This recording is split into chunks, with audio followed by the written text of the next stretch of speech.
گھنٹہ، دوسرا دن، دوسرا ہفتہ، دوسرا مہینہ یا 6 مہینے بعد. اور کوشش کیجیے کہ آپ ان مختصر ہوم ورکس کو کر سکیں جو ہم بتا رہے ہیں. پچھلے اسباق میں ہم نے 2 ہوم ورک دیکھے. ایک ہے قرآن کریم پڑھنا کھول کر مصحف سے کم از کم 5 منٹ، کم از کم 5 منٹ. اور دوسرا ہم نے دیکھا چلتے پھرتے، آتے جاتے یا گھر کا ایسا کام کرتے جس میں دماغ استعمال نہ ہوتا ہو، 5 منٹ کم از کم تلاوت کرنا جو یاد ہے آپ کو.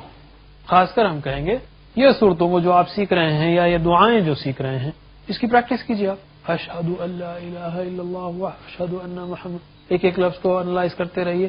کوئی خرچ نہیں ہوتا. اور جیسے ہم نے کہا زبان تھکتی ہے نہ دماغ تھکتا ہے، اس کو استعمال کیجیے. آج ہم ایک حدیث دیکھتے ہیں جس کو ابو داؤد اور ترمذی نے روایت کیا ہے کہ اللہ کے رسول صلی اللہ علیہ وسلم فرماتے ہیں کہ عالم کے لیے جو شخص ایسے طریقے پر چلتا ہے یا اس راستے پر چلتا ہے جس میں اس کو علم کی تلاش ہے، تو اللہ تعالیٰ اس کے لیے جنت کا طریقہ آسان کر دیتا ہے، جنت کا راستہ آسان کر دیتا ہے. مفہوم کہہ رہا ہوں میں یہ کہوں گا کہ اللہ کے رسول صلی اللہ علیہ وسلم نے فرمایا، جس کا مفہوم ہے کہ جو شخص علم کے راستے پر چلتا ہے اللہ تعالیٰ اس کے لیے جنت کا راستہ آسان کر دیتا ہے. اتنا ہی پارٹ میں لیتا ہوں. ہم میں سے کون نہیں چاہتا کہ اس کے لیے جنت کا راستہ آسان ہو؟ سوچیے آپ کیا الفاظ کیا ہیں. ایسا پڑھ لینا حدیث کو کافی نہیں ہے. ہم سب چاہتے ہیں کہ جنت کا راستہ ہمارے لیے آسان ہو، رائٹ؟ تو کیا کرنا چاہیے حدیث کے مطابق؟ علم کے راستے پر چلنا چاہیے. یعنی علم کی تلاش میں علم کے لیے وقت لگانا چاہیے. استاد ملیں تو بہت اچھا ہے.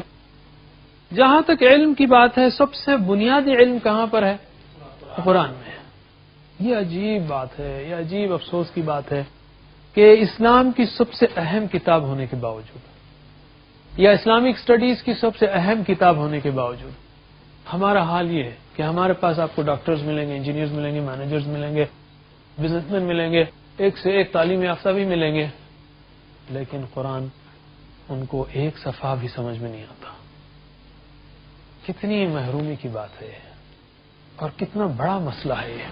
ہم نے جو کچھ قرآن سیکھا ہے وہ بچپن میں سیکھا ہے، اور وہ بھی ہمارے والدین کی مہربانی، ان کی کیئر کی وجہ سے، ان کے پیار کی وجہ سے. انہوں نے مکتب یا مدرسہ یا مسجد کو بھیجا جہاں ہم نے قرآن پڑھنا سیکھا.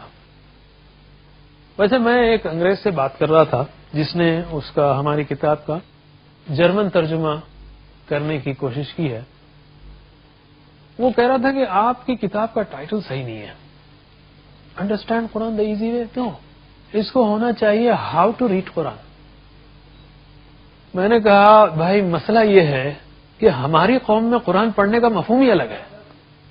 وہ کہہ رہا ہے کہ ہاؤ ٹو ریڈ قرآن یعنی جیسا میں انگریزی پڑھتا ہوں ویسا آپ عربی قرآن پڑھیے، یعنی سمجھتے ہوئے پڑھیے. اس کے نزدیک ریڈ مطلب سمجھنا ہے. وہ کہہ رہا ہے کہ آپ کی کتاب کا نام غلط ہے. انڈرسٹینڈ قرآن یہ آپ میسج دے رہے ہیں، اس کے لیے تو ترجمہ کافی ہے.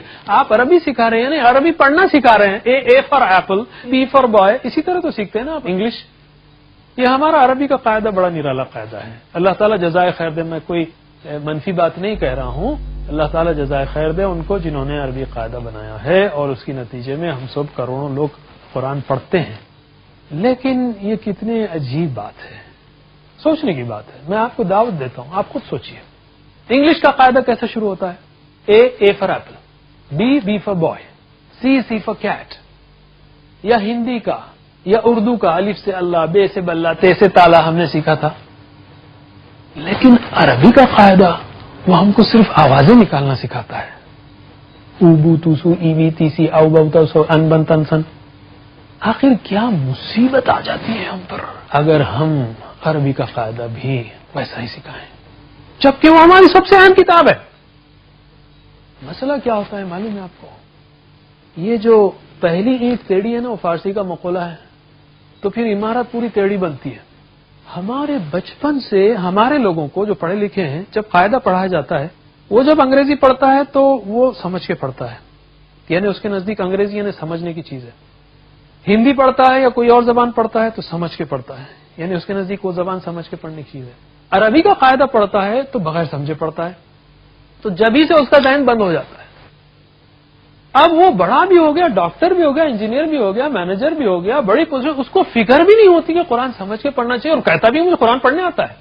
ارے کامن سینس میں کیسا پڑھنے آتا ہے؟ میں ہرگز نفی نہیں کر رہا ہوں ثواب کی۔